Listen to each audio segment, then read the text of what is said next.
हरे कृष्णा कृष्ण कृष्ण हरे हरे, हरे राम राम राम हरे हरे। सभी भक्तों का बहुत बहुत धन्यवाद जो आज एकत्रित हुए हैं आज के भागवतम कथा में। तो हम प्रभुपाद लीलामृत सुन रहे हैं। तो मंदिर में हम इतना भागवतम कथा सुनते हैं, पर इतना विस्तार में जो है कोई प्रभुपाद लीलामृत नहीं बताता।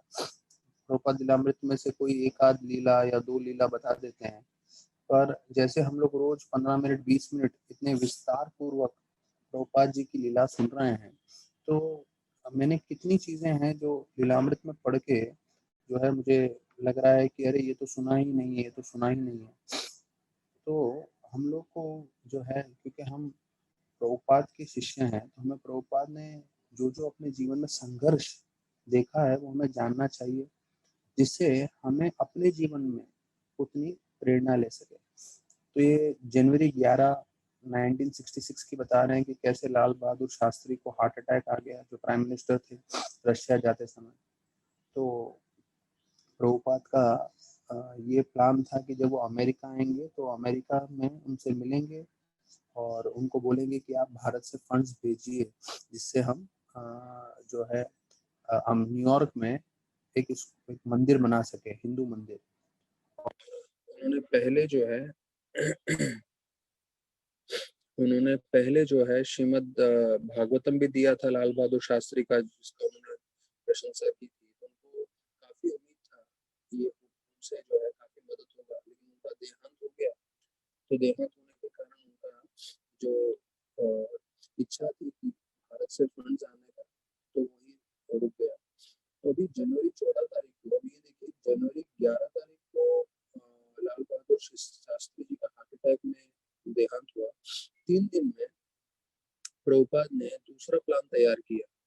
मतलब अभी ये दूसरा प्लान प्रभुपाद बता रहे हैं, यहाँ पे वर्णन कर रहे हैं कि कैसे वो जो हेटमैन करके जो ओनर थे वो न्यूयॉर्क की बिल्डिंग के, तो वो उनको बोलने लगे कि देखिए ये लाल बहादुर शास्त्री का जो है एकदम से देहांत हो गया है, तो मैं भारत से पैसा लाने वाला था उनके द्वारा, पर वो नहीं हो पाएगा अभी संभव।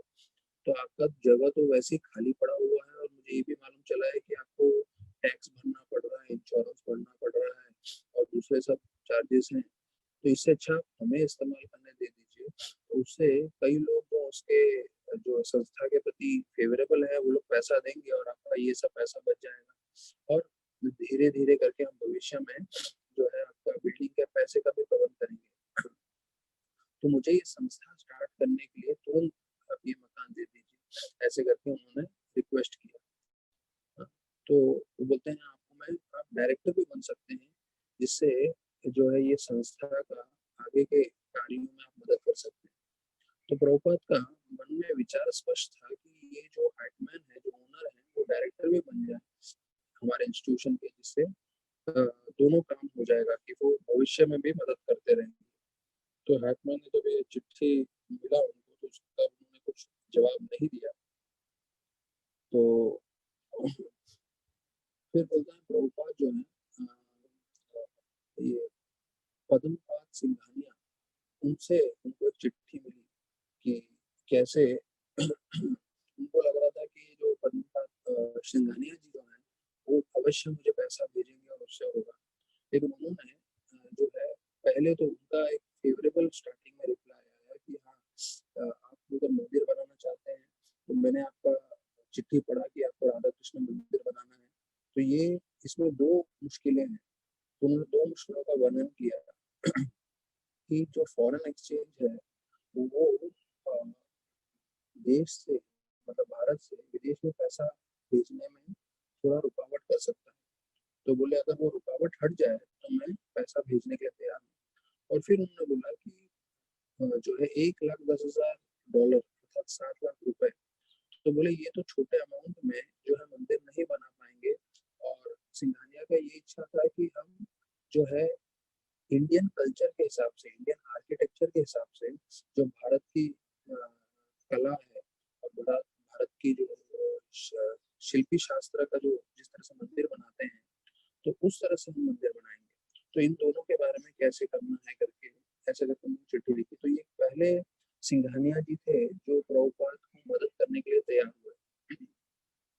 तो प्रभुपाद ने जो है ये सोचने लगे कि भाई अगर आप एक बड़ा विशाल मंदिर बनाने की आप सोच रहे हो तो उसके लिए आपको लाखों में डॉलर्स लगेंगे, और बोले फिर इतना सब पैसा आएगा कैसे भारत से इंडिया तक। तो इससे ज्यादा बेहतर तो प्रभुपाद यही सोच रहे थे कि हम एक छोटा सा मकान ले ले जो 7 लाख रुपए का है, और उसमें जो है हम प्रचार चालू कर दें, और उसके ऊपर चाहिए तो हम मंदिर के ऊपर एक जो है जैसे अपने मंदिर के ऊपर जो गुम्स होते हैं वैसे बना दें और चक्र लगा दें। तो प्रभुपाद को लग रहा था कि ये ठीक रहेगा ज्यादा। और फिर प्रभुपाद बताने लगे कि कैसे द्वारका में कृष्ण भगवान ने 16,108 रानियों को सबको अलग अलग महल दिया था, तो भगवान जो है सब कुछ कर सकते हैं। तो ऐसे बताते हुए फिर अभी जनवरी 21 को जो है उन्होंने बॉन महाराज को भी लिखा था। तो प्रभुपाद जो है वहां पे रहते हुए हर तरह से कोशिश कर रहे थे। वो जो है हेडमैन को लिख रहे थे, फिर अपने गुरु भाइयों को लिख रहे थे, फिर ये परम सिंघानिया को लिख रहे थे। मतलब जितने सारे लोग हैं उन सबको अप्रोच कर रहे थे कि भैया आप फंड्स दे दीजिए, आप जो है मदद करिए, मुझे लोग भेजिए जिससे हम प्रचार प्रारंभ कर सकें। तो अभी अकेले हैं प्रभुपाद। अभी अभी इस बात का ध्यान रखिए कि प्रभुपाद को आए हुए काफी समय हो गया है, लेकिन प्रभुपाद अभी भी अकेले ही है, उनको पास एक भी शिष्य नहीं है। लेकिन फिर वो अकेले ही रोज, यहाँ पे आप लीलामृत में देखेंगे तो डेट वाइज जो है वर्णन है कि उन्होंने इस तारीख को क्या किया, इस तारीख को क्या किया, वगैरह वगैरह। तो रोज प्रभुपाद जो है संघर्ष कर रहे थे अकेले। तो ये संघर्ष कितना आगे बढ़ता जाएगा वो हमें देखना है, और फिर प्रभुपाद कैसे इसको की स्थापना कर पाते हैं। तो ये जो मोहन महाराज थे वो ओरिएंटल फिलोसफी वृंदावन के डायरेक्टर भी थे, और उनको उन्होंने लिखा कि भाई जो है मैं राधा कृष्ण का विग्रह यहाँ लाना चाहता हूँ, और इसके लिए आप थोड़ी मदद करें। तो उन्होंने उसके लिए बताया कि रामकृष्ण मिशन वाले बता रहे हैं कि यहाँ पे बहुत सारे योगा सोसाइटीज हैं, तो अगर हमारा भी मंदिर हो जाएगा जो हमारे गुरु महाराज भक्तिसिद्धांत ठाकुर की इच्छा थी, तो सब लोग प्रसन्न हो जाएंगे। तो अ, फिर वो उन्होंने अंत में लिखा कि ये कोई आम मंदिर नहीं रहेगा, ये विशेष रूप से international institution for God consciousness रहेगा जो श्रीमद् भागवतम पे आधारित है। तो देखिए प्रभुपाद इस समय तक जो है international institution for God consciousness बोल रहे हैं, कृष्ण कॉन्शियसनेस पे अभी तक नहीं आए हैं प्रभुपाद, क्योंकि प्रभुपाद को लग रहा था कि गॉड कॉन्शियसनेस बोलेंगे तो उसमें सब लोग सम्मिलित हो सकते हैं, और वो भागवतम के शिक्षण पे पूरा मंदिर आधारित होगा। तो अगर आप जीवी में जाएंगे और गोवर्धन इको विलेज में आप देखेंगे जो मंदिर बनाया है, तो वहां पे उस मंदिर में पूरा का पूरा नक्काशी भागवतम के लीलाओं के ऊपर किया है। तो प्रभुपाद का अगर आप ये स्टेटमेंट देखें कि प्रभुपाद चाहते थे कि पहला मंदिर जो न्यूयॉर्क में आए, अभी प्रभुपाद कोई संस्था नहीं था, झांसी पे भी फेल हो गए थे, बाद में कहीं पे भी गए थे वहां पे कोई कामयाबी नहीं मिली थी। तो प्रभुपाद के मन में पहले से ही था कि मंदिर बने जो भागवतम के आधार पे, जहाँ से भागवतम का प्रचार हो सके। तो वही चीज हम भी कर रहे हैं। तो जो है हरि कथा भागवत कथा हम कर रहे हैं, और विशेष रूप से आज के दिन पे, तो आज का दिन जो है उत्थान एकादशी का महत्वपूर्ण दिन माना जाता है। तो अभी हम लीलामृत के बाद उत्थान एकादशी के बारे में भी चर्चा करेंगे। तो बताते हैं अगले दिन जनवरी 22 की बात है कि प्रभुपाद ने भारत में कभी बर्फ नहीं देखा था, और वहां पे जो है इतना बर्फ गिरा हुआ था, और प्रभुपाद ऐसे बर्फ में भी जो है अपना डेली वॉक, अपना जो सुबह का चलना था वो बनाए रखते थे। तो बोलते हैं कि अभी थोड़ा बर्फ था और बर्फ के बीच में प्रभुपाद को थोड़ा चलना पड़ता था, लेकिन फिर भी प्रभुपाद चलते थे, और उनके पास एक ओवरकोट था और नीचे से धोती और मंकी कैप मतलब वो जो कान ढकने का कपड़े का जो स्वामी हेड था वो पहनते थे प्रभुपाद। तो प्रभुपाद ने जो अपना चलने का आदत 66 की बात है, तो 66 की चल रही है, और उसके बाद प्रभुपाद अंतिम समय तक मॉर्निंग वॉक हमेशा करते थे। तो ये पूरा न्यूयॉर्क में आते ही अकेले भी प्रभुपाद जो है प्रारंभ कर दिए थे। तो हम बोलते हैं कि भले ही ये बर्फ आ जाने के कारण बताया जाता है काफी चीज उधर बंद हो गया, उधर एयरपोर्ट बंद हो गए थे उस समय अमेरिका में, और दूसरा रहे, तूफान भी आ रहे थे और इतना सब हो गया था। तो प्रभुपाद जो है वो बोले कि भाई ये सब कलयुग का प्रभाव है। कलयुग के प्रभाव के कारण जो है ये ऐसा बहुत ज्यादा आंधी तूफान, बर्फ गिरना, या जो है वियतनाम वॉर भी चल रहा था उस वक्त अमेरिका। तो ये सब कलयुग का प्रभाव है। और प्रभुपाद को स्पष्ट रूप से मालूम था अगर कलयुग के प्रभाव से लोगों को बचाना है तो उसके लिए राधा कृष्ण के लिए जो है एक मंदिर बनना चाहिए न्यूयॉर्क में, और जहाँ पे लोग मिलके भजन कीर्तन कर सकें और कम से कम वो लोग अपने आप को जो है इस प्रभाव से बचा सकें। और प्रभुपाद का जो दृष्टि था वो पूरा शास्त्रों के हिसाब से प्रभुपाद सब देख रहे थे। तो जैसे जो लोग चश्मा पहनते हैं वो चश्मे के द्वारा सब कुछ देखते हैं। तो यहाँ पे भी वर्णन आ रहा है कि प्रभुपाद जो भी कुछ देख रहे थे वो शास्त्र के दृष्टि से देख रहे थे कि शास्त्र में क्या बताया गया। तभी यहाँ पे बताते हैं कि सिंघानिया जी जो थे वो इस बात के लिए मानने को तैयार नहीं थे कि हम छोटा सा मंदिर बनाए और उसके ऊपर एक गुंबद रखें और फिर चक्र रखें। और वो बोल रहे हैं कि या तो ये संभव नहीं होगा और हमें जो है बड़ा मंदिर ही बनाना चाहिए ऐसे करके। तो वो इस बात को मानने को तैयार नहीं थे कि जो प्रभुपाद की इच्छा थी कि चलो छोटा सा मंदिर, छोटा सा बिल्डिंग ले लें, वहां से प्रचार चालू कर दें, और उसके लिए वो 7 लाख रुपए अभी नहीं दे रहे। तो अभी ये 16 फरवरी की बात आ रही है कि प्रभुपाद जो है वो थोड़े दिन और रुकते हुए उनको लग रहा था कि मैं यहाँ पे प्रचार करके जो है शायद कोई बिल्डिंग प्राप्त कर लूंगा। प्रभुपाद लिखते भी थे, जब प्रभुपाद कॉरेस्पॉन्डेंस करते थे प्रभुपाद ने एक चिट्ठी लिखी थी कि यूनिवर्सल बुक हाउस जो बॉम्बे के थे उनको चिट्ठी लिखी थी कि मैं यहाँ अमेरिका में हूँ और अमेरिका में मैं यहाँ मंदिर बनाने वाला की तैयारी कर रहा हूँ और सिंघानिया जी जो है उन्होंने बोला है कि वो मदद करेंगे। और वो चाहते थे कि अभी जो ये जो किताबें हैं वो सिर्फ महाराष्ट्र में नहीं पर पूरे के पूरे भारत में वितरण हो जाए और भारत में सब लोग भागवतम पढ़ें और सब कॉलेजेस यूनिवर्सिटीज में भी जाए और जो भी इसका सेल हो रहा है उसका पैसा मेरे अकाउंट में आ जाए। लेकिन धारवाड़कर जो यूनिवर्सल बुक हाउस के जो मेन पर्सन थे उन्होंने फिर प्रभुपाद को वापस चिट्ठी में जवाब दिया। अभी प्रभुपाद बैठे न्यूयॉर्क में, न्यूयॉर्क से प्रभुपाद इतना सा प्रीचिंग करते हुए जो है अपना भागवतम का सेल इंक्रीज करने के लिए उनको चिट्ठी लिख रहे हैं। तो देखिए प्रभुपाद कहाँ कहाँ प्रभुपाद का माइंड चल रहा था और किस किस तरीके से प्रभुपाद कर रहे थे प्रचार। तो बोलते हैं कि हमने नागपुर, अहमदाबाद, पूना सब जगह ये किताबें भेजी पर ये सारी किताबें वापस आ गई। कोई भी उत्साहित नहीं है क्योंकि आध्यात्म में लोगों की रुचि नहीं है। अभी कब की बात चले, 1966 फरवरी 26 का लेटर है इनका यूनिवर्सल बुक हाउस का। तो अगर उस समय लोगों का अध्यात्म में रुचि नहीं थी तो हमें गलत धारणा नहीं रहनी चाहिए कि भाई जैसे कलयुग प्रभाव बढ़ते जाएगा लोगों का इसमें रुचि रहेगा तो हमें अपना रुचि बनाए रखना है, नहीं तो हम भी उनके प्रभाव के साथ चले जाएंगे।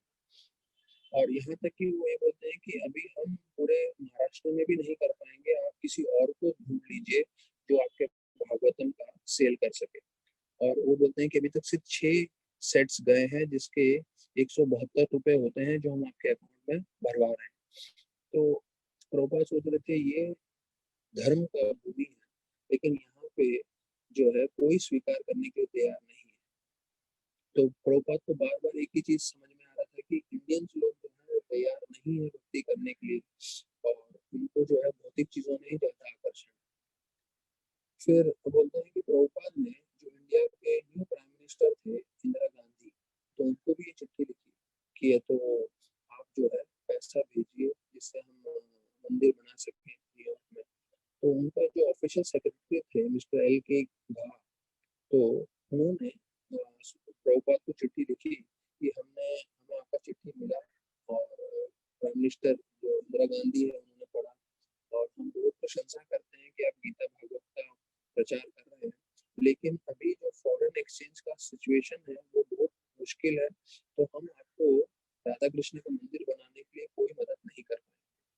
तो देखिए इंदिरा गांधी की तरफ से ऑफिस से स्पष्ट रूप से मना आ गया कि हम आपको कुछ नहीं मदद कर पाएंगे। तो उसके बाद प्रभुपाद ने जो है ऐसा नहीं कि प्रभुपाद इतने जगह से ना आ रहा था तो वो जो है अपना उत्साह कम कर रहे थे।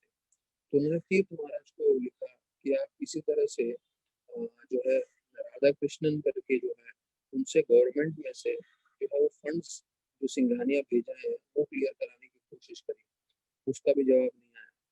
तो प्रभुपाद जितना जगह कोशिश कर रहे थे पर प्रभुपाद को कहीं पे मदद नहीं मिल रहा था, कहीं पे जो है उनको सहायता नहीं हो रही थी। उन्होंने फिर से सिंघानिया जी को भी लिखा तो उसका भी उन्होंने जवाब नहीं दिया। उन्होंने सुमति मोरारजी को चिट्ठी लिखा कि मुझे आप मृदंग भेजिए जिससे मैं यहाँ पे कीर्तन कर सकूं, और भविष्य में जो है मुझे अगर लोग लगेंगे तो उनको भी आप फ्री पासेज दीजिएगा इंडिया स्टीमशिप से। तो जैसे प्रभुपाद फ्री में आए थे तो प्रभुपाद रिक्वेस्ट कर रहे थे सुमति मोरारजी को कि भविष्य में अगर कोई जो है गौड़िया मठ से आना चाहेगा तो उनको भी आप जो है फ्री पासेज भेजिएगा। तो उसका भी जवाब नहीं आया। तो बोलते हैं कि जैसे जैसे उनका जो है पैसे की कमी उनको अनुभव होने लगी वहां पे, और जितने लोगों को भी वो अप्रोच कर रहे थे पैसे के लिए तो किसी का भी जवाब नहीं आ रहा था। तो जवाब नहीं आना मतलब ही ये क्लियर था कि कोई मदद नहीं करना चाहता है। लेकिन प्रभुपाद ऐसे समय में भी पूरी तरह से कृष्णा पे उनका विश्वास था, अपने गुरु महाराज पे विश्वास था, और उन्होंने अपना एक्सटेंशन वीजा का बढ़ा दिया, और वो फिर से जो है सिंघानिया जी को चिट्ठी लिखने की कोशिश कर रहे थे।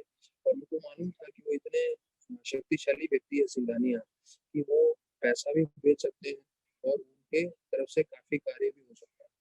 तो अप्रैल 2 को फिर जो है उनके दिल्ली ऑफिस से जो है तो फिर से एक चिट्ठी आ गई जिसमें वो बोले कि वो मदद नहीं कर पाएंगे, और जो है प्रभुपाद ने उनके लिए भी श्रीमद् भागवतम भेजा था, तो उनको श्रीमद् भागवतम मिला था। लेकिन वो जो है प्रभुपाद की जो इच्छा थी कि भाई 7 लाख रुपए में एक बिल्डिंग ले ले और वहां से प्रचार करें, तो उसको बिल्कुल सपोर्ट नहीं कर रहे थे। तो अभी प्रभुपाद जो है भले मैनहट्टन में है, अकेले है अमेरिका में, न्यूयॉर्क में, तो वो जैसे जलदूत में थे, और जलदूत में शिप में रहते हुए उन्होंने जैसे उनको हार्ट अटैक आया और उस समय भी वो जो है पूरी तरह से चैतन्य चरितमृत का आश्रय लेके जो है भक्ति कर रहे थे, तो उसी प्रकार से यहाँ से अकेले दिन प्रतिदिन वो मेहनत कर रहे थे, सब लोगों को चिट्ठी लिख रहे थे, और जो है वो कोशिश किए जा रहे थे। तो यहाँ पे एक चीज बताया गया है कि भले ही दुनिया को मालूम चले ना चले, पर कृष्ण को जरूर मालूम चल रहा था कि ये मेरी लिए मेहनत कर रहे हैं। और एक दिन भी ऐसा नहीं जा रहा था जब वो भागवतम नहीं लिख रहे थे, और वो एक दिन भी ऐसा नहीं जा रहा था जब वो कृष्ण का जो गीता का ज्ञान है वो लोगों को नहीं दे रहे थे। तो रोज प्रचार कर रहे थे, रोज मेहनत कर रहे थे। तो पूरी दुनिया को मालूम न चले, तो दुनिया के नजर में आज जब ये 1966 का फरवरी का 26 का तारीख पे चल रहा है, तो उनको उस समय बिल्कुल कामयाब नहीं थे, लेकिन कृष्ण की दृष्टि में वो पूरी तरह से कामयाब थे, क्योंकि वो रोज मेहनत कर रहे थे प्रचार करने के लिए, लोगों को भक्ति से जोड़ने के लिए।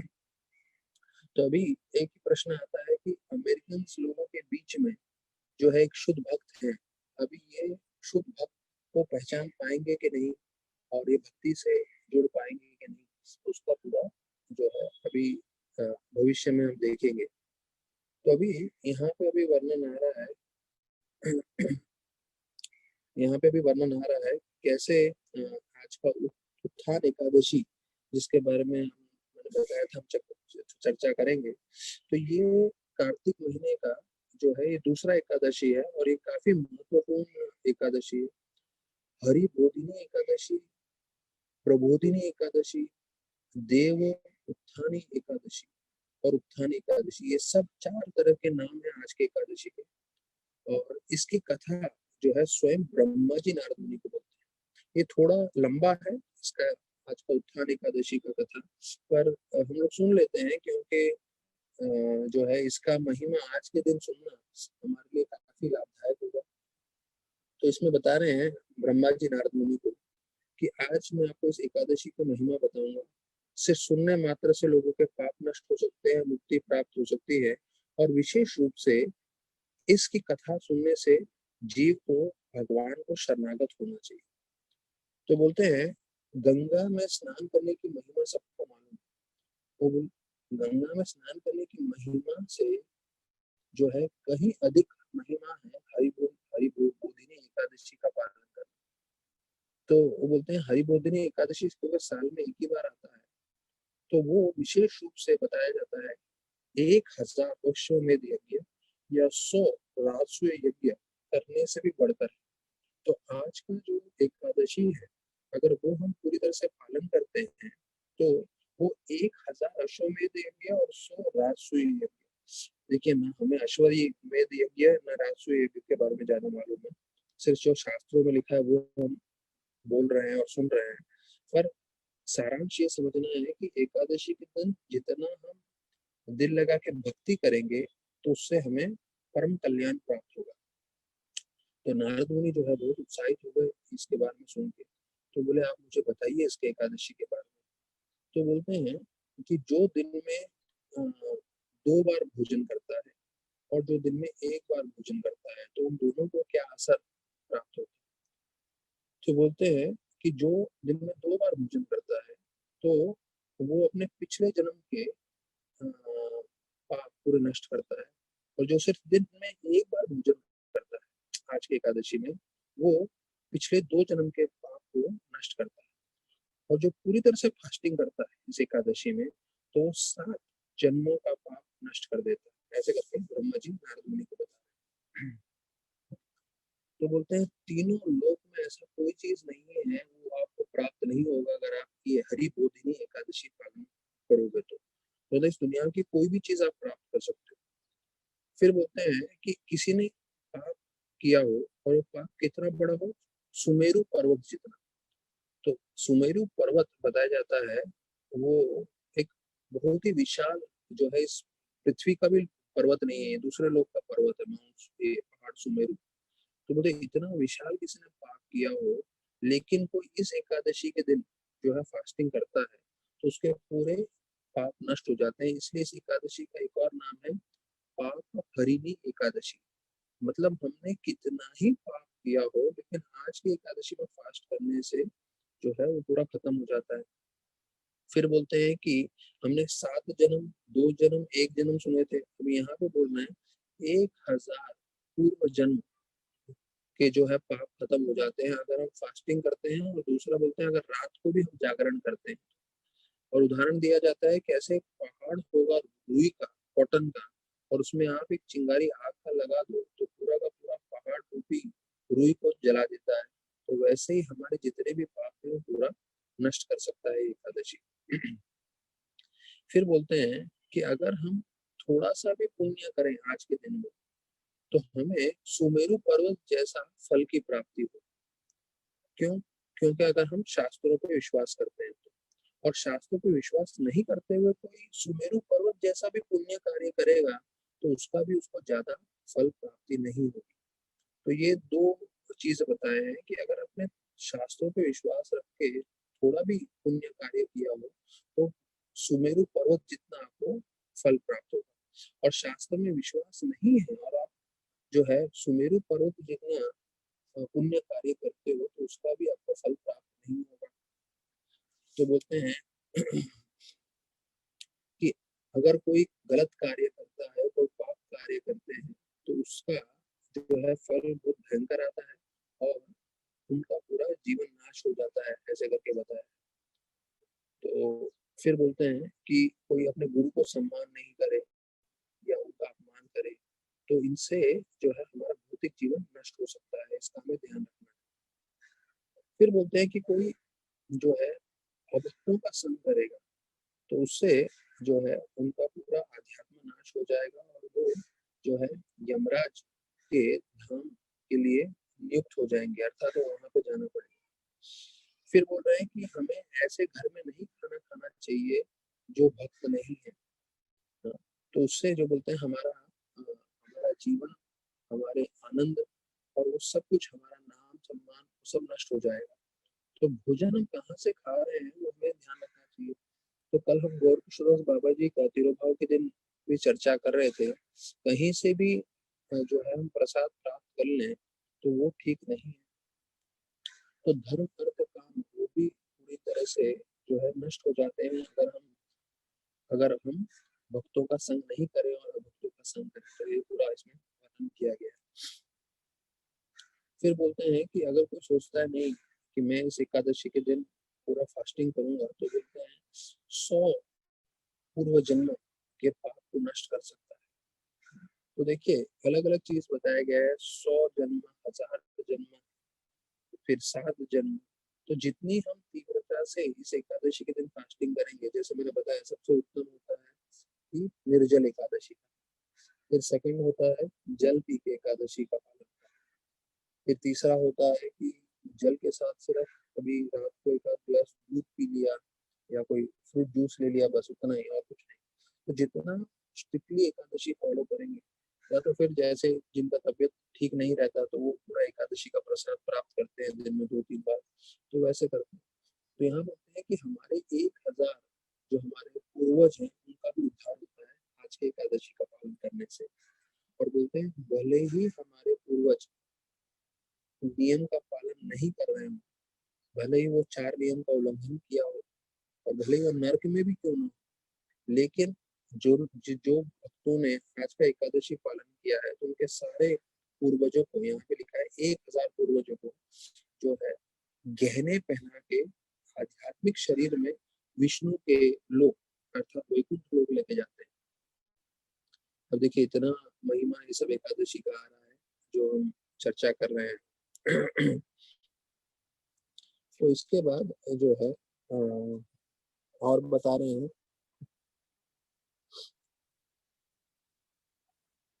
अच्छा यहाँ पे जो इस एकादशी का जो पालन करते हैं, तो उसके बारे में वर्णन कर रहे हैं कि इसका फल जो है वो किसके समान है। तो कहते हैं अगर कोई तीर्थ स्थान में जाके स्नान करे, कोई अश्वमेध यज्ञ करे, कोई गैया दान में दे, कोई सोना दान में दे, या कोई उपजाऊ भूमि दान में दे, तो इतना सब करने के बाद भी जो है आज के एकादशी में जो फल प्राप्त होता है उसके बिल्कुल जो है आसपास नहीं आता। तो वो बोलते हैं कि कोई एकादशी पालन करता है तो वो तो जो है बहुत प्रसिद्ध हो जाता है, पर उसके जितना जो पूरा जो उनका पूर्वज है या उनके जो वंशज हैं वो भी महान हो जाते हैं। तो बोलते हैं कि मृत्यु सबके लिए निश्चित है, तो उसी प्रकार से मृत्यु के साथ साथ जो हमने इस भौतिक जगत में प्राप्त किया है वो भी सब जो है निश्चित रूप से जो है वो खत्म हो जाएगा। तो इसलिए बताते हैं कि ये एकादशी पालन करने से बताया जाता है कि हमारा जो है जीवन पूरी तरह से सार्थक हो सकता है।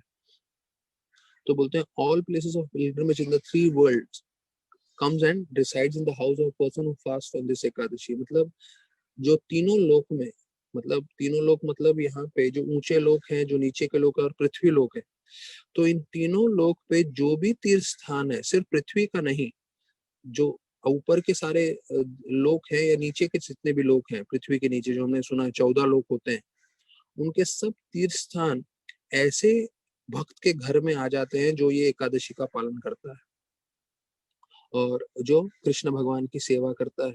तो वही व्यक्ति सही योगी है, सही भक्त है, और उसको सब चीजों का फल प्राप्त होता है। तो फिर नारद जी जो है, नारद जी को बताते हैं ब्रह्मा जी कि वो जो भी इस एकादशी के दिन फास्टिंग करेगा, कम से कम जैसे हम लोग कर रहे हैं कि अनाज नहीं खाना है, तो बोलते हैं वो वापस से किसी माँ के गर्भ में नहीं जाएगा, वापस से उसका पुनः जन्म नहीं होगा, और सिर्फ भगवान को शरणागत होने के कारण वो भगवत धाम चले जाएगा। तो जो भी आप आध्यात्मिक कार्य कर रहे हो विशेष रूप से आज के दिन में, तो बोलते हैं वो अनित्य काल के लिए कभी उसका क्षय नहीं होगा, उसका अंत कभी नहीं होगा। और विशेष रूप से आज के दिन जो विष्णु भगवान की पूजा आराधना करते हैं, तो यहाँ लिखा है is freed from greatest danger, अर्थात सबसे भयानक सबसे जो भयानक चीजें हैं, डर है या जो भी तकलीफें हैं, तो उससे हम मुक्ति प्राप्त करते हैं सिर्फ आज के एकादशी को पालन करने से। तो भगवान स्वयं जनार्दन बताया जाता है जो आज का एकादशी पालन करता है, तो उसको जो है अपने भगवत धाम लेके जाते हैं, और भगवत धाम जाते समय ऐसा भक्त बताया जाता है 10 दिशाओं को पूरी तरह से विद्यमान करता है। देखिए ये एकादशी का इतना शक्ति है कि कोई इसको पालन करने वाला जब भगवत धाम जा रहा है, तो भगवत धाम जाते हुए भी जो है वो 10 दिशाओं को उज्ज्वलित कर देता है। तो बोलते हैं किसी को खुशी चाहिए, किसी को सौंदर्य चाहिए, तो ये एकादशी पालन करना चाहिए। तो बोलते हैं अगर कोई एकादशी पालन करता है तो उसको अनाज मिलता है, धन मिलता है और सब पापों का नष्ट होता है और अंत में वो मुक्ति प्राप्त करता है। तो वो बोलते हैं ये एकादशी पालन करना 1000 गुना बेहतर है दान देने के। और वो भी किस दिन? जब वो ग्रहण होता है तो उस दिन बताया जाता है कि सोलर या लूनर इक्लिप्स होता है, तब वो शुभ माना जाता है दान देना। ऐसे समय में जो दान देगा उससे 1000 गुना फायदेमंद है आज का एकादशी जो पालन करता है। या बोलते हैं कि कोई तीर्थ स्थान में स्नान कर रहा है, कोई यज्ञ कर रहा है, शास्त्र पढ़ रहा है, इन सबको मिला दोगे तो इसका बोलते हैं एक बोलते हैं ना 10 लाख में से 1 भाग भी उतना उसको फायदा नहीं होगा जितना फायदा होगा हरि बोधिनी एकादशी पालन करने का।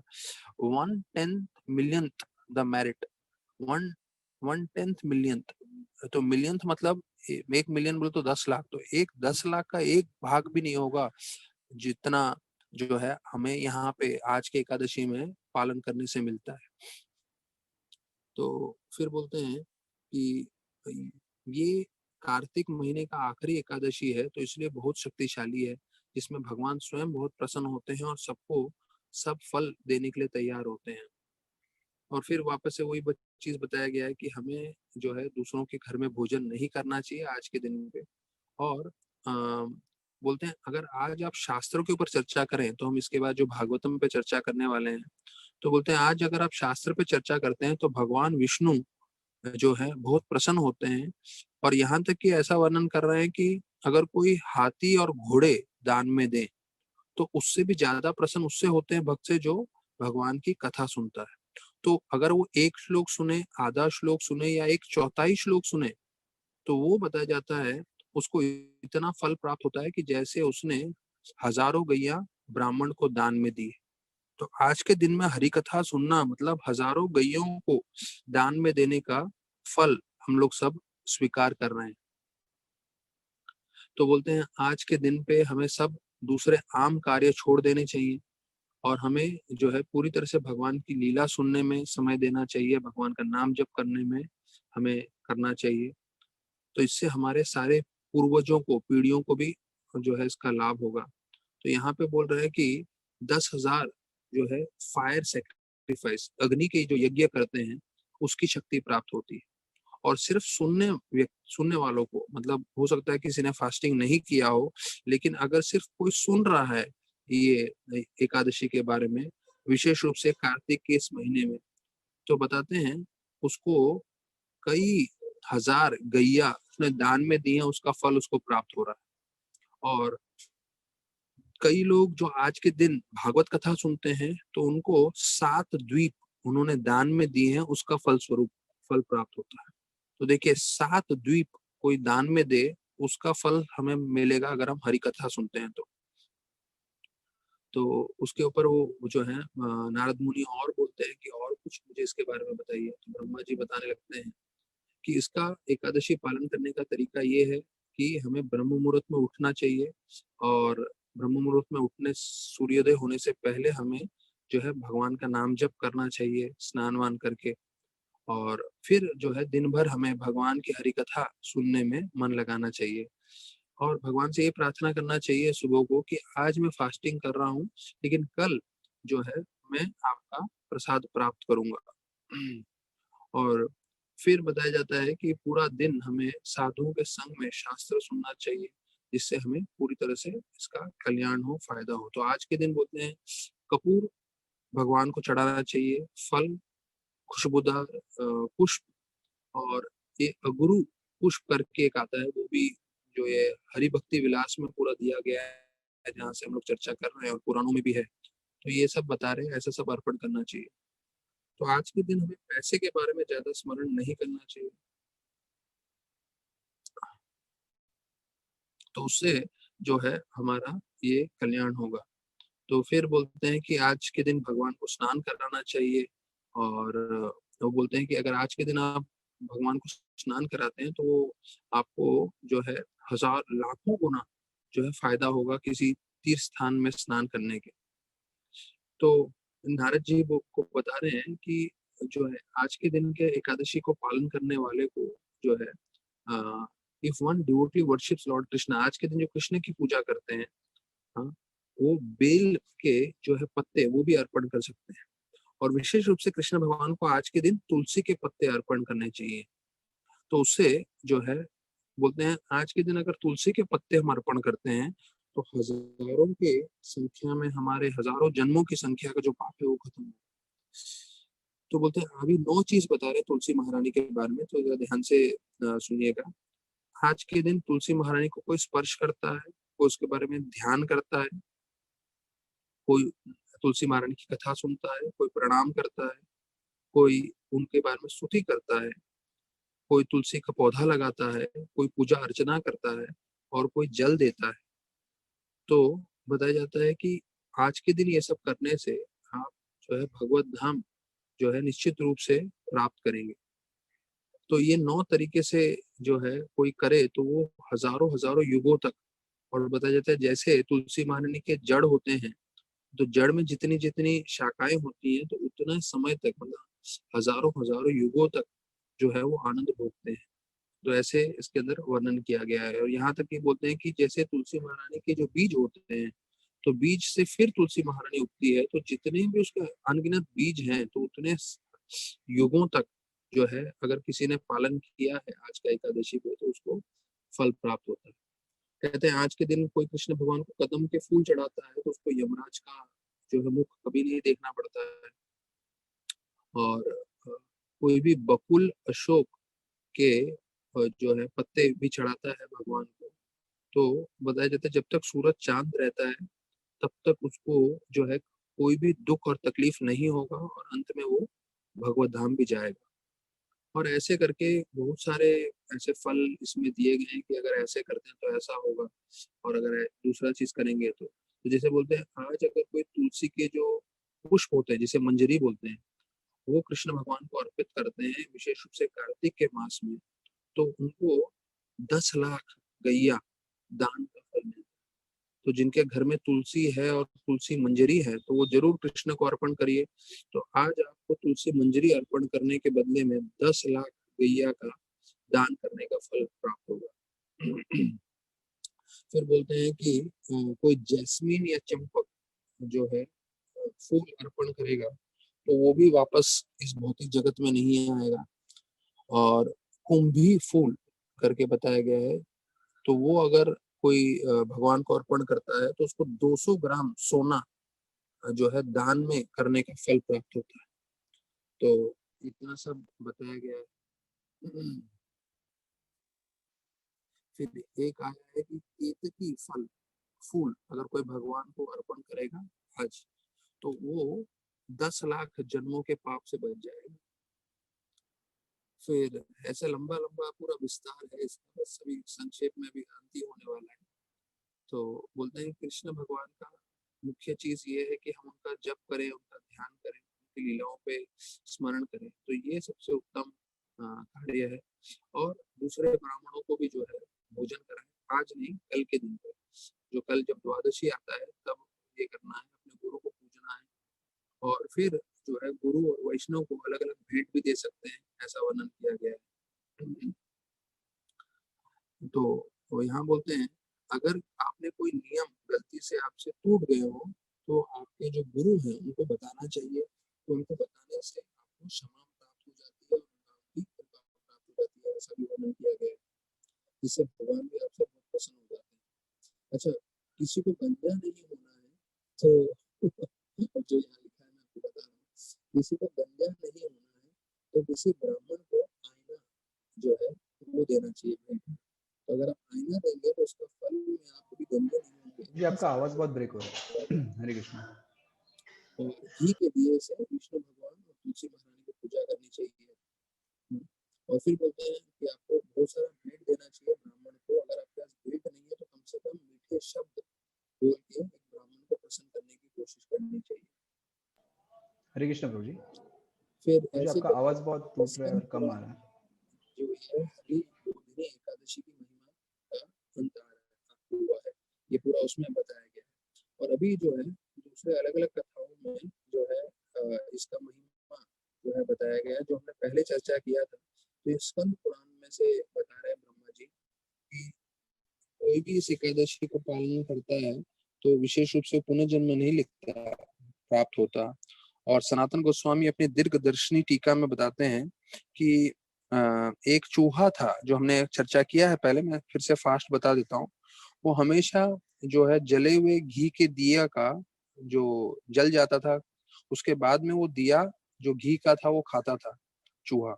तो बोलते हैं एक बार वो जो है जल्दी जल्दी में उसने बुझा नहीं था और उसको खाने की कोशिश की, जिसके उसके मूंछों में आग लग गई और वहीं पे वो कूदते कूदते जो है उसने प्राण त्याग दिए। तो बोलते हैं विष्णु भगवान ने उसको फल ये दिया कि वो उसने आरती की है मेरी, और आरती करने के कारण कार्तिक के महीने में उस चूहे को जो है सीधा भगवत धाम जाने मिल गया। सोचिए कितनी अच्छी बात है चूहे के लिए। ना 16 वाला जप करना, ना सुबह जल्दी उठना, ना एकादशी पालन करना, सिर्फ एक घी का जो है दिया खाते हुए नाचते हुए उसने शरीर त्याग दिया, तो ये उसको फल प्राप्त हुआ है। तो ये जो है आज के दिन बताया जाता है कि भगवान को रथ पे बिठाते हैं, और रथ पे बिठा के अलग अलग शिव संप्रदाय में और दूसरे संप्रदाय में विष्णु के विग्रह को वो लोग लेके जाते हैं। तो ये सब जो है पद्म पुराण में वर्णन किया गया है।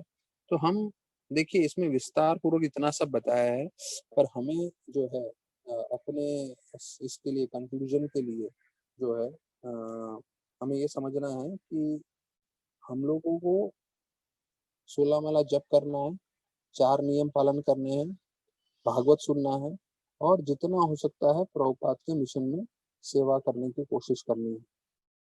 तो जितना ये हम कर लेंगे तो उतना हमारे लिए काफी है। तो अभी हम श्रीमद् भागवतम में आ जाते हैं। श्रीमद् भागवतम में हमने कल 28वें श्लोक तक चर्चा किया था। आज हमने सुना कि अगर कोई एक चौथाई श्लोक भी सुन लेता है तो उसको कितना फल प्राप्त होता है।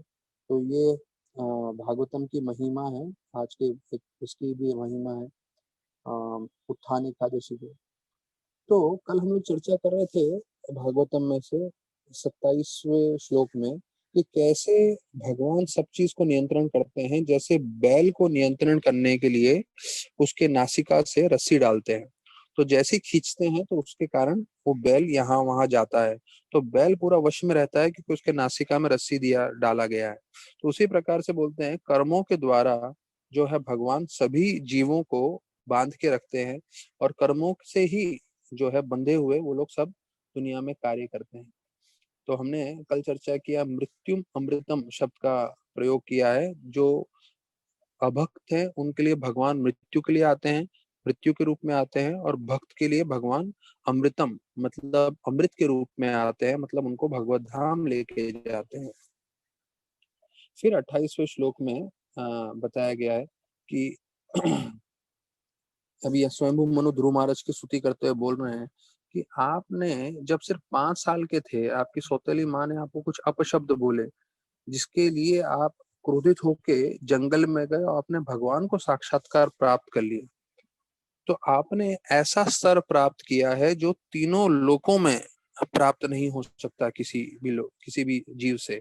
पदम त्रिलोक किया मतलब तीनों लोक में जो कोई पदवी प्राप्त नहीं कर सकते वो आपने प्राप्त किया है। हाँ, तो भगवान का नाम बताया गया है प्रत्यक्षमम। प्रत्यक्षमम मतलब ये भगवान को संबोधित करके बोल रहे हैं कि आपने उनको प्रसन्न कर लिया। तो प्रभुपाद 28वें श्लोक के तात्पर्य में बता रहे हैं मनुष्य का जो परिवार है वो प्रारंभ होता है मनु से। तो इसलिए संस्कृत में मानव को मनुष्य बोलते हैं। मनुष्य शब्द का मतलब क्या है? प्रभुपाद बता रहे हैं कि जो मनु के जो है अनुयायी हो, डिसेंडेंट ऑफ मनु, की जो मनु के लीनियज में जो आते हैं। तो बोलते हैं कि सिर्फ ध्रुव महाराज ने सिर्फ अपना ही परिवार मतलब स्वयंभू मनु का ही परिवार को जो है महान नहीं बनाया, पर पूरे पृथ्वी को महान बना दिया। क्यों? क्योंकि जब भी कोई भक्ति करता है उसके भक्ति के असर से सब लोगों का कल्याण होता है। क्योंकि अब जब भगवान प्रसन्न होते हैं तो भगवान के प्रसन्न होने से जो है बाकी सब जीवों का भी को भी आनंद प्राप्त होता है। तो बोलते हैं कि क्योंकि ध्रुव महाराज कृष्ण भगवान को शरणागत हो गए थे, तो वो बोले कि उनको ऐसे कोई भी गलत कार्य नहीं करना चाहिए जो एक शरणागत भक्त को शोभा नहीं देता। तो देखिए यहाँ स्वयंभू मनु बोल रहे हैं कि आपने साक्षात्कार हो गया है आपको भगवान का, तो उसके बाद आप ऐसे गलत कार्य मत करिए, क्योंकि आप एक महान भक्त है और पूरी दुनिया आपको उस दृष्टि से देख रही है, इसलिए आप इन यक्षों को ना मारें। तो फिर वो बोल रहे हैं कि आप अपना ध्यान जो है भगवान की ओर करिए, तो उसके ओर करने से जो है आपका मन में जो भी दोष है वो पूरी तरह से नष्ट हो जाएगा, क्योंकि अभी वो क्रोध वेश में है और वो क्रोध वेश का वर्णन करने वाले हैं। तो बोल रहे हैं आपके मन जो है भगवान की तरफ केंद्रित करिए, तो आपके मन में जो भी विकार है वो ठीक हो जाएंगे। तो प्रभुपाद बताते हैं कि हमारे इस जगत में कोई भी दुश्मन नहीं है, कोई भी मित्र नहीं है।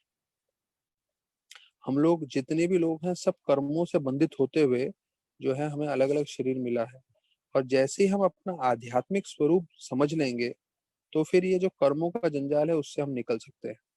तो गीता के जो है श्लोक का वर्णन आ रहा है 1854 का, ब्रह्म भूत प्रसन्न आत्मा न सोचित न कांक्षति सम सर्वेषु भूतेषु न मद भक्तिम लभते परम। मतलब न सोचती न कांक्षती, कि जो एक भक्त होता है ना वो दुखी होता है और ना ही वो हर्षोल्लासित होता है। वो हर परिस्थिति में अपना संयम बनाए रखता है, चाहे विकट परिस्थिति हो या अच्छी परिस्थिति हो। दोनों परिस्थिति में उसका उद्देश्य एक ही रहता है, क्या, कि मुझे भगवान की स्थिर रूप से भक्ति करते रहनी है। तो अभी 30वें श्लोक में बताते हैं कि आप अपने वास्तविक स्वरूप में आ जाइए, जो है आपको भगवान की सेवा करना, कृष्ण भगवान की। हाँ, जो परमात्मा के रूप में हर एक व्यक्ति के हृदय में निवास करते हैं, लेकिन जीव उनको भूल के अहम ममेति, अहम मतलब मैं और ममेति मतलब मेरा। तो यहाँ पे मम मतलब मेरा, अहम मतलब मैं, ये शब्दों का प्रयोग किया है कि मैं और मेरा, इसके ऊपर ही हम सोचते रहते हैं। जो भक्ति में नहीं है वो क्या सोचता है, ये मेरा शरीर, या शरीर से संबंधित जो भी चीजें हैं वो बोलेगा मेरा घर, मेरा परिवार, मेरे बच्चे, मेरा पैसा। तो वो मैं और मेरा इसी भावनाओं में पूरा जीवन व्यतीत कर देता है। तो अभी जब हम लोग इन सब चीजों में लगे हुए हैं तो इसके साथ साथ भक्ति को भी उतना ही समय देना चाहिए, जिससे हमारे मन में भी मैं और मेरा की जो इच्छा है वो कम होती जाए।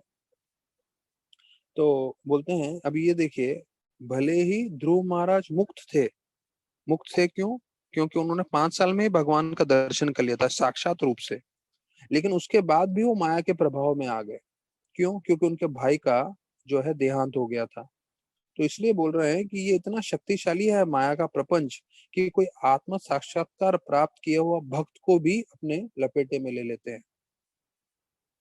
तो बोलते हैं कृष्ण भगवान की कृपा से स्वयं मनु जो है ध्रुव महाराज के पास आए और उनको समझाने लगे कि भाई मैं और मेरा प्रभाव से आप हटिए, यहाँ तक कि आपके भाई का जो देहांत हुआ है वो भगवान की इच्छा से ही हुआ है, तो आप उससे ज्यादा विचलित नहीं होके जो है अपना भगवान की भक्ति में ध्यान दीजिए, और अभी इतने सारे लोगों को जो मार रहे हैं वो अंत करिए। अब ये जो 31st श्लोक है ये हमारे लिए बहुत जरूरी है, तो हम लोग ये श्लोक पूरा पढ़ेंगे। सम्यच्चरोषं भद्रं ते प्रतिपं श्रेयसां परं श्रुतेन भूयसा राजन् अग्देन यथामयम्। तो सम्युच्च रोषम, रोषम मतलब क्रोध के लिए बोला गया है, कि जो है अभी वो स्वयंभू मनु बोल रहे हैं ध्रुव महाराज को, आप अपना क्रोध को वश में करिए। सम्युच्च रोषम, सम्युच्च रोषम का मतलब है अपना क्रोध को वश में करिए, नहीं तो ये जो क्रोध है एक बीमारी के समान है। तो एक यहाँ से बताया गया है कि कोई दवाई लेके अपनी बीमारी ठीक कर देता है, स्वयंभू मनु बता रहे हैं, कोई दवाई लेके बीमारी ठीक कर देता है, तो उसी प्रकार से आप अपना क्रोध वश में करिए। हाँ, और ये क्रोध जो है भक्त का सबसे बड़ा दुश्मन है, और कोई आत्मा साक्षात्कार करने जाता है तो उसमें सबसे बड़ा अड़चन आता है क्रोध। तो मैं चाहता हूं कि आप मेरे ये शिक्षण को पालन करें, और जैसे कोई दवाई लेके बीमारी दूर करता है तो वैसे ही इस क्रोध को वश में करिए, नहीं तो ये क्रोध आपको पूरा नष्ट कर देगा। तो अभी यहाँ पे प्रभुपाद एकदम जो है इनका तात्पर्य जो है, मैंने पूरा का पूरा तात्पर्य ही 31st मार्क करके रखा है, क्योंकि ये पूरा तात्पर्य जो है महत्वपूर्ण है। तो ये तात्पर्य हम पढ़ेंगे। आज एकादशी है, तो एकादशी के दिन शायद किसी को जो है थोड़ी देर ज्यादा देर हम भागवत करेंगे या गीता पढ़ेंगे तो कोई, मुझे नहीं लगता किसी को कोई ऐतराज होगा। तो मैं अभी धीरे से ये 31st श्लोक का तात्पर्य बता देता हूँ। तात्पर्य बहुत जरूरी है। देखिए, प्रभुपाद बता रहे हैं पहले लाइन में, ध्रुव महाराज वो मुक्त आत्मा थे, वो तो लिबरेटेड सोल ना, तो उनको क्रोध नहीं आना चाहिए किसी पे, लेकिन वो एक तरह से राजा थे, तो उनके लिए राजा होते हुए उनका कर्तव्य था कि सब जगह पे नियम बनाए रखें। तो जब उनके भाई का देहांत हुआ, जब भाई को मारा गया, जबकि उनका दोष नहीं था, तो ध्रुव महाराज जब वो क्रोधित हुए और यक्ष को मारने आए, तो वो सही था उस समय। लेकिन फिर वो सारे के सारे यक्षों को मारने लगे क्योंकि उनका क्रोध में जो है बढ़ाव आ गया था, ये गलत था करके प्रभुपाद बता रहे हैं। तो जब क्रोध जो है एक स्तर से बढ़ जाता है, तो उसको फिर जो है वश में करना बहुत मुश्किल हो जाता है। और इसको वश में करने के लिए साक्षात मनु जी आए, स्वयं मनु, और वो अपने पोते को जो है समझाने लगे कि अभी आपका क्रोध ज्यादा ही वेश में आ गया है, आप बहुत ही यक्षों को मार रहे हैं, वो आप मत करिए। तो प्रभुपाद बोल रहे हैं, यहाँ शब्द प्रयोग हुआ श्रुते न भूयसा, बोल रहे हैं बाय कॉन्स्टेंटली हियरिंग, श्रुते न मतलब श्रवण करके। तो देखिए, ये चीज अभी हमने फर्स्ट कैंटो से देखा है और भी हम फोर्थ कैंटो में आ रहे हैं, और ये 12वें स्कंद तक चलता रहेगा कि अगर हमें क्रोध को वश में करना है तो क्या बताते हैं, श्रवण करना चाहिए। विशेष रूप से भगवान की हरि कथा जब हम श्रवण करते हैं तो हम इसको वश में कर सकते हैं। प्रभुपाद बोलते हैं, by constantly hearing about devotional service one can check the forces of anger. तो देखिए, भले ही वो क्रोध हो, भले ही वो काम हो, भले ही वो लोभ हो, भले ही वो द्वेष हो, अगर हम इन सब चीजों को वश में करना है, प्रभुपाद ने यहाँ 31 श्लोक में बताया है कि उसका तरीका है, हमें भगवान की हरि कथा सुननी चाहिए। अगर हम हरि कथा बार बार सुनते रहेंगे तो हमारे ये सब अनर्थ वश में रहेंगे। तो फिर परीक्षित महाराज बताते हैं कि हमें हरि कथा सुनने से जो है सारे बीमारियों, भौतिक बीमारियों से हम दूर जा सकते हैं। वो सारे भौतिक बीमारियों का जो है समाधान है। तो अगर हमने जो ट्रांसलेशन में पढ़ा, उसमें स्वयंभू मनु क्या बोल रहे हैं कि बीमारी होती है, बीमारी के लिए आपको दवाई लेना है। तो भक्तों को ये जानना चाहिए कि सबसे उत्तम दवाई है हरि कथा। जब हम हरि कथा सुनते रहेंगे, भले ही हमें अच्छा लगे न लगे, पर वो हम सुनते रहेंगे तो उससे सारे हमारे अनर्थ जो है वो उसका हमारा शुद्धिकरण होगा। तो यहाँ प्रभुपाद बोल रहे हैं, everyone therefore should hear about supreme personality of God constantly, हमेशा हमें सुनना चाहिए। हाँ, तो मैं देखता हूँ कि यहाँ तक कि जो सीनियर सीनियर डिवोटीज है, ब्रह्मचारीज हैं, वो हमेशा स्नान करते समय भी जो है प्रभुपाद की कथा कंटिन्यूस चलाते रहते हैं। तो वो उस समय को भी बर्बाद नहीं कर होने देते हैं। तो उस समय जो है, जो टाइम हमारा ऐसी व्यर्थ में जा रहा होता है शरीर को ध्यान रखते समय, तो उस समय भी वो लोग जो हरि कथा सुनते रहते हैं। तो जितना समय हम ज्यादा हरि कथा सुनते रहेंगे उतना हमारा कल्याण होगा। तो प्रभुपाद बोल रहे हैं कि हम हरि कथा सुनने से हमारा मन हमेशा वश में रहेगा। और फिर जो है आध्यात्म भक्ति में उसकी उन्नति कभी नहीं रुकेगी। तो अगर हम आध्यात्म जीवन में हमारी उन्नति कभी नहीं रोकना चाहते हैं तो उसके लिए हमें पूरी तरह से श्रवण करते रहना चाहिए। तो अभी इसका आखिरी पैरा है, तो ये आखिरी पैरा है, इसके बाद 35 श्लोक्स हैं इसमें। तो ये आखिरी पैरा हम चाहिए तो कल चर्चा करेंगे। अभी मैं तुलसीदास को रिक्वेस्ट करूंगा कि मैंने उनको फोटोज भेजे थे, तो आपको फोटोज एक एक करके दिखाएं। तो आप लोग के साथ कुछ मुझे शेयर करना था। तो ये आखिरी पैराग्राफ कल से हम चर्चा करेंगे, और फिर कल अध्याय समाप्त करके हम जो है अगले अगले चैप्टर में भी जाएंगे। इसके साथ साथ जो है हम लोग को गीता भी पाठ करना है, तो इसके बाद हम गीता भी पाठ करेंगे। अगर इसको देखिए, ये एक सिंपल सा व्हाट्सएप फोटोग्राफ आया है जो मुझे बहुत अच्छा लगा, तो मैं बोला आप लोग के साथ शेयर करते हैं। ढूंढ ही लेते हैं खुशी ढूंढने वाले हर पल। देखिए आप लोग फोटो ध्यान से देखिए, ढूंढ ही लेते हैं खुशी ढूंढने वाले हर पल, फर्क नहीं पड़ता हाथ में एप्पल हो या। अच्छा देखिए, ये एक मतलब एक बच्चों की तरफ से है और एक एक ऐसे ही है कि भाई हर पल खुशी ढूंढ लेते हैं। पर इसके अंदर का रहस्यमय चीज ये है कि भाई अगर हम आध्यात्म से जुड़े हैं तो हम लोग खुशी का ढूंढ ही लेंगे। हाँ, हर पल कैसे हमें खुशी प्राप्त करनी है, भले ही लॉकडाउन हो या ना हो। हाँ, तो जैसे यहाँ इस बच्चे के हाथ में एप्पल नहीं है, चप्पल है, लेकिन उसमें भी वो लोग खुशी प्राप्त कर रहे हैं। तो हमारे जीवन में कोई भी परिस्थिति आने दीजिए, अगर हम जो है भक्ति से जुड़े रहेंगे तो हर पल हम भी खुशी ढूंढ लेंगे। तो जैसे अभी इस लॉकडाउन की परिस्थिति में भी हम लोग आध्यात्म में आनंद प्राप्त कर रहे हैं। नेक्स्ट स्लाइड प्रभु। क्या है, भागवतम के बीच बीच में सब लोग व्हाट्सएप देखने के बहुत आदी होते हैं या ये सब चलता रहता है उनके, तो मैं बोला चलो एक दो हम भी बता देते हैं इसके बारे में।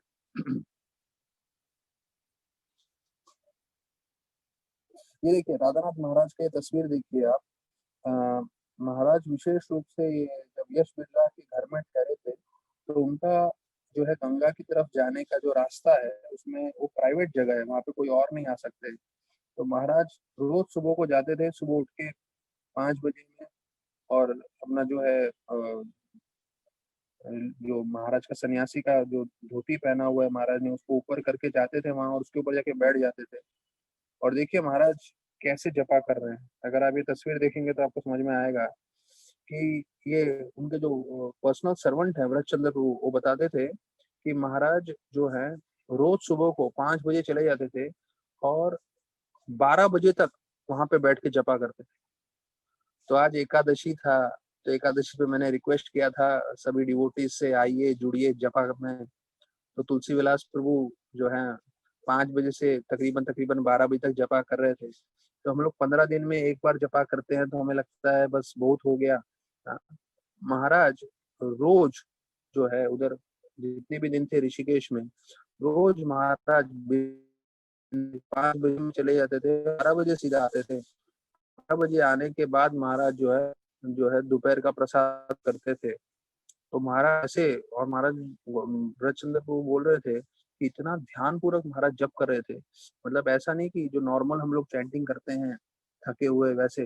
महाराज का हाथ भी देखिए, बिल्कुल एक हाथ ऊपर है और उसमें ध्यान करते हुए महाराज रोज 7-7 घंटे जो है सिर्फ प्रार्थना कर रहे थे। तो देखिए इतना सब प्रार्थना करने के कारण जो है आध्यात्मिक जो है उन्नति होती है और इतने सारे भक्त जुड़ते हैं। एक और फोटो है प्रभु तुलसीदास प्रभु। तो ये मैं आप लोग को तस्वीर दिखाना चाहता था कि देखिए महाराज भले ही इतने बड़े सन्यासी हैं, इतने बड़े भक्त हैं, पर जो है उनकी पर्सनल साधना में जो है वो हमेशा इतने ही कड़क रहते हैं।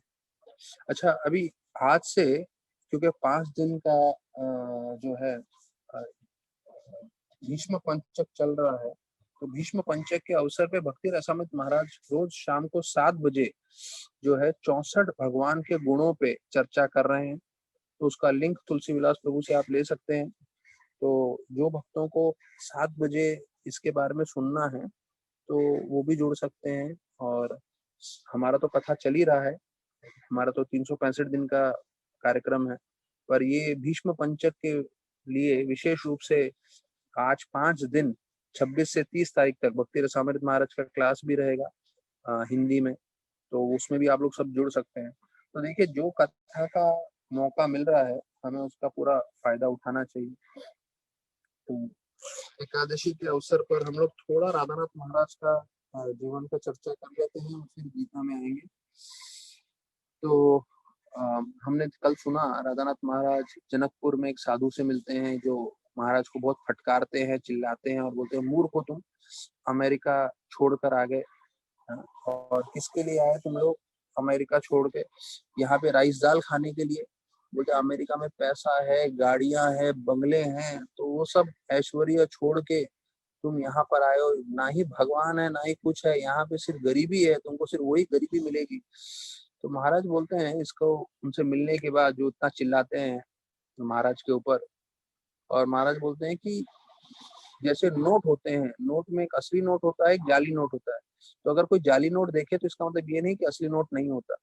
तो वैसे ही साधु में भी कई लोग प्रामाणिक नहीं होंगे, तो इसका मतलब ये नहीं कि अगर ये लोग गलत हैं तो प्रामाणिक साधु नहीं है। प्रामाणिक साधु भी है, प्रामाणिक भक्ति भी है। तो प्रभुपाद ने जो है एक शब्द बताया था, तो जो महाराज ने बम्बई में सुना था क्रॉस मैदान में, तो महाराज को याद आ रहा है और महाराज यहाँ लिख रहे हैं कि प्रभुपाद बोलते हैं, better to be a sincere sweeper of the street than to be a charlatan meditator. अर्थात आप सड़क पे एक झाड़ू मारने वाले व्यक्ति बनो, वो चलेगा। मतलब सड़क पे झाड़ू मारिए, वो चलेगा, पर ढोंगी साधु बनने की कोई आवश्यकता नहीं है। क्योंकि जो ढोंगी साधु होते हैं वो जो है पूरा हमारा आध्यात्म जीवन बर्बाद कर देते हैं। तो अभी यहाँ पे वर्णन आ रहा है कि कैसे महाराज जो है जनकपुर में थे, तो वहां पे उनको एक साधु मिले जो उनको बोले, पहला लाइन इस साधु का, ये थोड़ा लंबा जाने वाला कथा है, पर आज एकादशी है तो मैं सुनता हूँ, बता ही दूं आप लोगों को। ये काफी उत्तम कथा है जो मुझे भी बहुत पसंद है। तो इसमें वर्णन कर रहे हैं कैसे उस साधु पहला शब्द जो है महाराज को बोलते हैं कि तितली के रूप में बहुत सारे बिच्छू घूम रहे हैं। देखिए उनके शब्द क्या थे, है ना। तितली के रूप में बहुत सारे बिच्छू घूम रहे हैं। तो महाराज बोलते हैं, मैं बहुत चौंक गया, ये ऐसा क्यों बोल रहा है। तो वो बोलते बहुत घूर के महाराज की तरफ देख रहे थे और उन्होंने उनको जवाब दिया कि आप जो है दानवों की तरफ जो है जो कई लोग जो है दानव रूपी होते हैं, तो उनके तरफ जो है आप उनको साधु मान के उनके साथ संग मत करिएगा, नहीं तो आप पूरी तरह से विनाश हो जाएंगे। तो महाराजों को समझ में नहीं आ रहा है क्या बोल रहा है। तितलियों के रूप में बिच्छू होते हैं और दानवों का संग करोगे तो आपका आध्यात्म जीवन नष्ट हो जाएगा। तो बोलने लगे आप क्या बोल रहे हो। और उनको थोड़े, क्योंकि वो भगवान की खोज में आए थे महाराज, थोड़े चौंक भी गए। तो फिर वो बोले ठीक है, मैं आपको जो है कुछ अगले समय बताऊंगा, किसी और समय बताऊंगा। तो उसने फिर उसी वक्त जो है अपना जो है बात बदल दिया और उसने बोला कि मेरा नाम वासुदेव है और मैं यहाँ से वहाँ जो है घूमता रहता हूँ, तो आप चलोगे क्या मेरे साथ। तो महाराज जो है तुरंत हाँ बोल दिए। और इसके वासुदेव के बारे में बताते हैं कि 35 साल के तकरीबन ये व्यक्ति होंगे। और बोलते हैं वो जो अंग्रेजी बोलते थे, मतलब कोई लंदन के जो क्वीन इंग्लिश बोलते हैं ऐसी शुद्ध अंग्रेजी बोलते थे। और उसने एकदम एकदम साफ सफेद कपड़े पहने थे जो एकदम एकदम शुद्ध थे। तो बोलते हैं उसके लंबे बाल थे। तो बोलते हैं मैंने इतने सालों, एक इतना मैं 1.5-2 साल से घूम रहा था भगवान की खोज में, या 1 साल से, मैंने कभी ऐसा कोई व्यक्ति देखा नहीं था जो है इतना, जो है बात करने में इतना अच्छे, और उसको सभी चीजों के बारे में ज्ञान था, भौतिक और आध्यात्मिक, और जो भी चीजें। और वो बोले कि मैं राम जी का भक्त हूँ। तो फिर वो बोले कि चलिए हम लोग साथ में परिक्रमा करते हैं। और 3 दिन तक वो लोग बोलते हैं साथ में चलते गए। और फिर महाराज यहाँ बोलते हैं कि मुझे मेरा फेवरेट खाना मिला इन 3 दिनों में, वो था राइस दाल, जो हम लोग मधुकरी करके प्राप्त करते थे। तो महाराज अभी देखिए पिछले इसमें लीला में बता रहे हैं कि कैसे वो साधु जो है बोला, अरे मैं तो पक गया हूँ, थक गया हूँ चावल दाल खा के। हाँ। अब यहाँ पे महाराज बोल रहे हैं कि मेरा फेवरेट फूड था चावल दाल। तो कहने का मतलब है महाराज का कि अगर कोई साधु प्रवृत्ति का है तो उसको एक सरल खाने में भी जो है संपूर्ण रूप से आनंद प्राप्त होगा, संपूर्ण रूप से संतुष्ट होगा। क्योंकि असली संतुष्टि हमें भगवान की भक्ति से मिलती है। और फिर अगर भगवान की भक्ति से हम पूरी तरह से संतुष्ट हैं, तो फिर भोजन में, हमारे जीवन में हमें कुछ भी मिले तो उससे हम ज्यादा विचलित नहीं होते। तो फिर बोलते हैं कई जगह हमें चावल दाल मिलता था, तो वासुदेव जो है 2 पत्थर लगा के उस पे एक हांडा रख के, एक बर्तन रख के उसमें चावल दाल पका लेते थे हमारे लिए। तो बोलते हैं जब वो खाना भी पकाते थे तो बहुत अच्छे से बनाते थे और उनको बहुत चीजों के बारे में ज्ञान था। लेकिन मुझे एक चीज चौंकता था, महाराज बोलते हैं कि वो मुस्कुराते रहते थे, पर उसके मुस्कान के पीछे एक भय था, एक डर था जो मुझे दिख रहा था। और वो कई बार जो है अपने आंसुओं को रोक के रख रहे थे। तो मैंने एक रात को जो है उनसे पूछ लिया कि भई आपके जीवन में क्या हुआ है? आप जो हैं हमेशा ऐसे अलग क्यों रहते हैं? तो ये बोलने से पहले बताया जाता है महाराज उस दिन जब रात को सोए, तो महाराज के ऊपर कोई भूत-प्रेत ने आक्रमण किया ऐसा लगा। तो अभी महाराज के मन में बड़ा प्रश्न आने लगा कि अरे मेरे पे भूत-प्रेत का आक्रमण कैसे हो गया? और फिर उन्होंने पूछने लगे तो महाराज वासुदेव की आँखों में से आँसू आने लग गए। और जो है आँसू आते हुए उसने बोला कि मेरे हृदय की जो पूरी कहानी है, मैं आपको बताऊँ क्या? तो महाराज बोले अवश्य, अगर आपको लगता है कि मैं योग्य हूँ, तो आप मुझे बताइए। अब वासुदेव जो हैं अपना पूरा जीवन के बारे में हमको बता रहे हैं और इससे हम लोगों को बहुत महत्वपूर्ण चीज़ें सीखने मिलेगी। तो भक्त लोग कृपया करके ध्यान दीजिए। इसमें बता रहे हैं कि मैं जो है अच्छे परिवार कलकत्ता में पैदा हुआ था। यहाँ तक कि मुझे पीएचडी मिल गया था। मैं एक बड़े कॉलेज में प्रोफ़ेसर था और मैं राम का भक्त भी था। बोलते हैं एक दिन 2 मेहमान आए मुझसे ऑफ़िस में मिलने के लिए और उन्होंने मुझे काफ़ी भेंट दिए, खाने का सामान दिया और उन्होंने ये बोला कि ये सब चीज़ें हमारे गुरु ने दी है। और वो कई बार जो है मेरे को ऐसे भेंट देते गए और फिर उन्होंने बोला कि चलो आप एक बार हमारे गुरु से मिल। जब मैं उनके गुरु से मिला तो उसके जो गुरु थे उनको मेरे बारे में सब कुछ मालूम था। मतलब मैंने उनके अपने बारे में कुछ नहीं बताया था पर उनको मेरे जीवन के बारे में सब कुछ जो है ज्ञान था। यहाँ तक कि कई चीजें जिसके बारे में सिर्फ मुझे मालूम है वो भी उनको चीजें मालूम थी और मेरे मन में क्या चल रहा था वो भी वो पढ़ सकते थे, उसके बारे में बता रहे थे। और फिर उन्होंने मुझे बोला आप बार बार आइए यहाँ पे मेरे से मिलिए। तो फिर उनके गुरु ने बताया उनको कि मैं देख रहा हूँ कि आप बहुत सिंसियर हैं और मैं आपको दीक्षा देना चाहता हूँ। तो इन्होंने बोला कि मुझे इसके बारे में सोचने का समय दीजिए। तो इसके ऊपर जो है वो थोड़े क्रोधित हो गए उनके गुरु और फिर ये राधानाथ स्वामी को रिचर्ड करके बोलते हैं अब नहीं करना, लेकिन जो मेरे जीवन में हुआ है मैं आपको बताना चाहता हूँ, तो मैं आपको बताऊं क्या हो रहा है? तो महाराज बोलते हैं हाँ बताइए। तो अभी एक चीज समझिए, जो महाराज सुन रहे हैं वैसे ही इसको बोलते हैं काउंसलिंग सेशन, जो इस्कॉन में हम लोग करते हैं। और कई लोगों का मन विचलित होता है, कई लोगों का मन कई मुश्किलों से तकलीफों से परेशान रहते हैं, तो वो काउंसलर को जाके बताते हैं। तो एक चीज आप लोग सब ध्यान रखिए कि एक काउंसलर जो है सुन सकता है और ऐसा नहीं कि काउंसलर है तो वो सब कुछ सुन सकता है, नहीं। उसको समझ में आना चाहिए कि क्या-क्या सुन सकता है वो, क्योंकि कई-कई चीजें ऐसी होती हैं कई लोगों के जीवन में जो आपको पूरी तरह से भ्रमित कर सकती है। तो इसलिए जो आम भक्त हैं वो एक दूसरे को अपना प्रॉब्लम्स बताने जाएँगे, तो वो सुन के कभी-कभी जो भक्त लोग हैं वो पूरी तरह से विचलित हो जाएँगे कि अरे मेरा ये गड़बड़ हो गया, ये गलती हो गई, वो हो गई। तो इसलिए सिर्फ काउंसलर को बताना चाहिए और काउंसलर को भी मालूम रहता है कि कब उसको सामने वाले को रोकना है।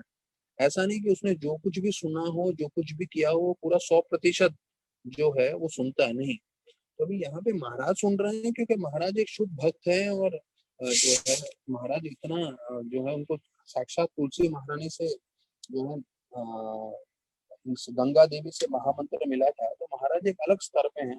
तो हमें ये समझना है जो महाराज कर रहे हैं वो हम सब नहीं कर सकते। तो जब सामने वाला अपने दिल की बात बोलता है तो हमें सोच समझ के सुनना चाहिए। और अगर हमें लग रहा है कि ये बहुत ज्यादा ही विचलित है और उसके सुनने से मैं विचलित हो जाऊंगा, तो हमें उसे रोक देना चाहिए। तो फिर ये व्यक्ति वासुदेव बोलने लगे कि मैं इस आदमी के बारे में खोजने लगा कि ये कौन है व्यक्ति जो गुरु बना है। तो फिर मुझे मालूम चला कि ये तो काला जादू टोना का बड़ा आचार्य है, जिसे ब्लैक तांत्रिक एक्ट्स बोलते हैं, जिसे बोलते हैं ना काला जादू टोना।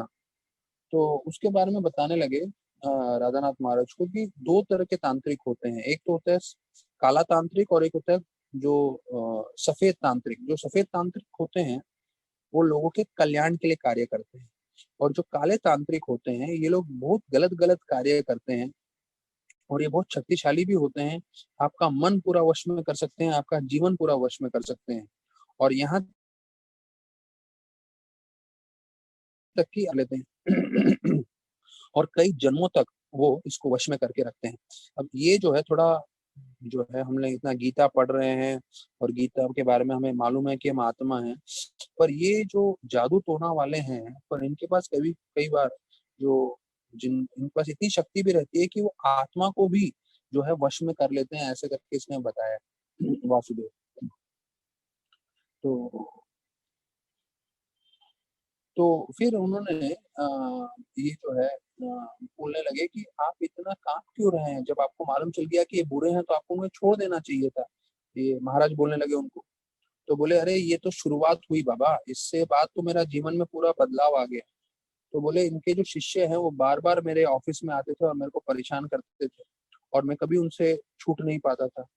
और बताया जाता है कि एक दिन जो है 5 लोग आ गए और पूरा मेरे ऑफिस में मेरे को घेर लिए, और उनके गुरु मेरे सामने खड़े थे और बोले, मैंने तुम्हारे आत्मा को वश में करने का निश्चय कर लिया है, अभी बहुत देर हो चुकी है, अभी तुम मेरे हो, शरणागत हो जाओ, तो मैं आपको सब कुछ प्रदान करूंगा, नहीं तो मैं आपको मरते दम तक परेशान करूंगा, मरने के बाद भी परेशान करूंगा आपको।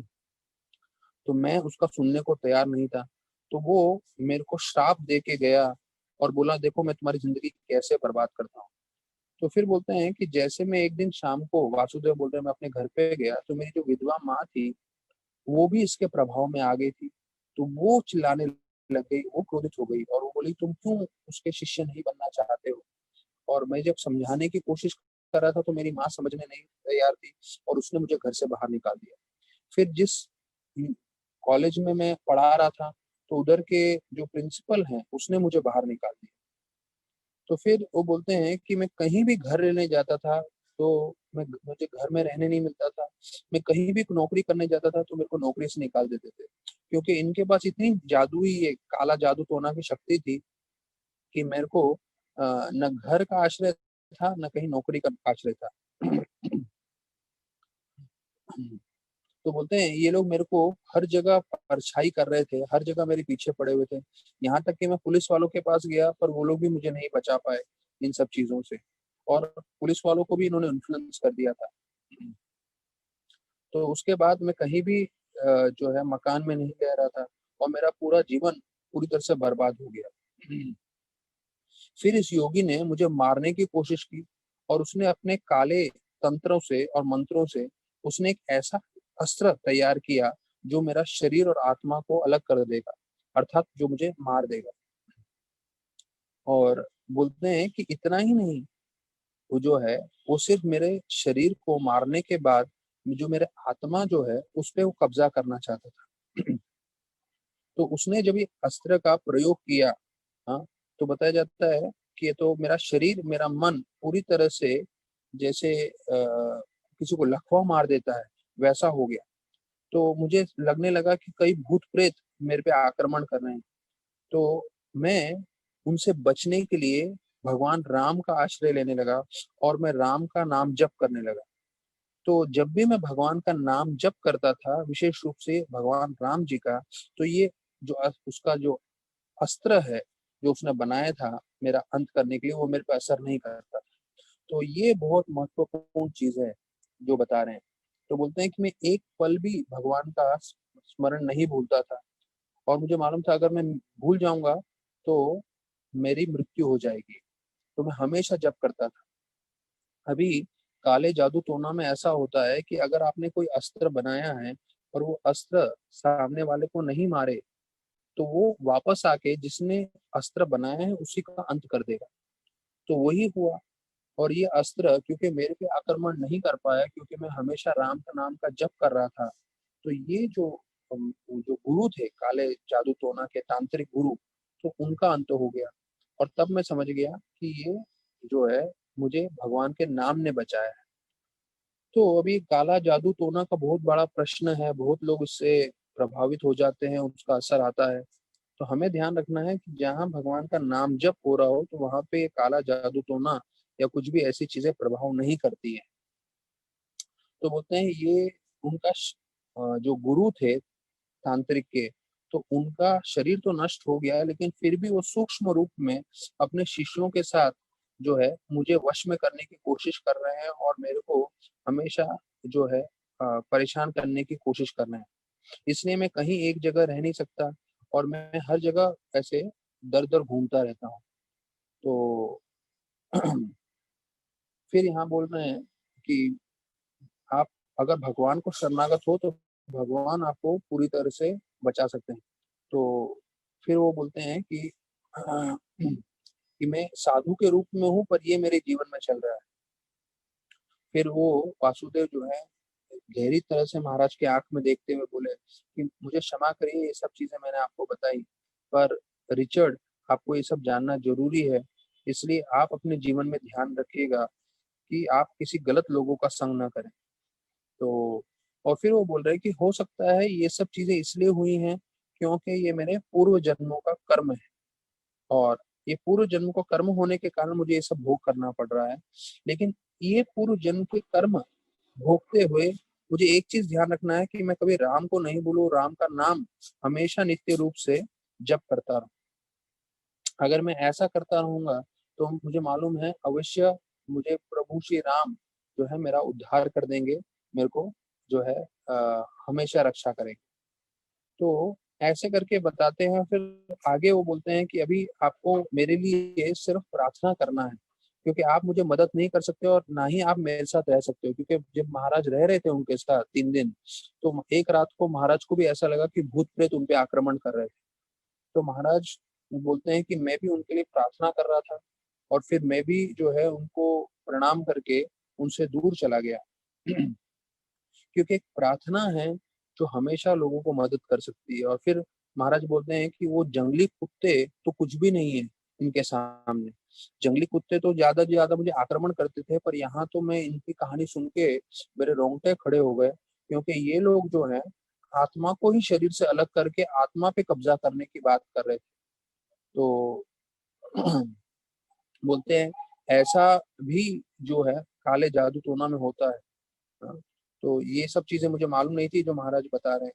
तो एक चीज़ मैं समझ गया कि हर परिस्थिति में अगर भगवान का नाम जप करें, भगवान का ध्यान करें, तो हम हमेशा जो है सुरक्षित रह सकते हैं और हम अपना जीवन किसी भी परिस्थिति में जो है आगे बिता सकते हैं। तो ये कथा जो था महाराज का बहुत फेमस कथा है वासुदेव के साथ का। और हम लोगों के लिए सबसे महत्वपूर्ण शिक्षण इसमें ये है कि हमें जो है काला जादू टोना और इन सब चीज़ों से प्रभावित नहीं होना चाहिए। हमें प्रामाणिक रूप से अपनी भक्ति करते रहनी चाहिए। तो आज हम इसके साथ ही जो है विराम देंगे एकादशी के दिन, और कल हम लोग फिर प्रवचन में जुड़ेंगे शाम को 4 बजे। बहुत-बहुत धन्यवाद।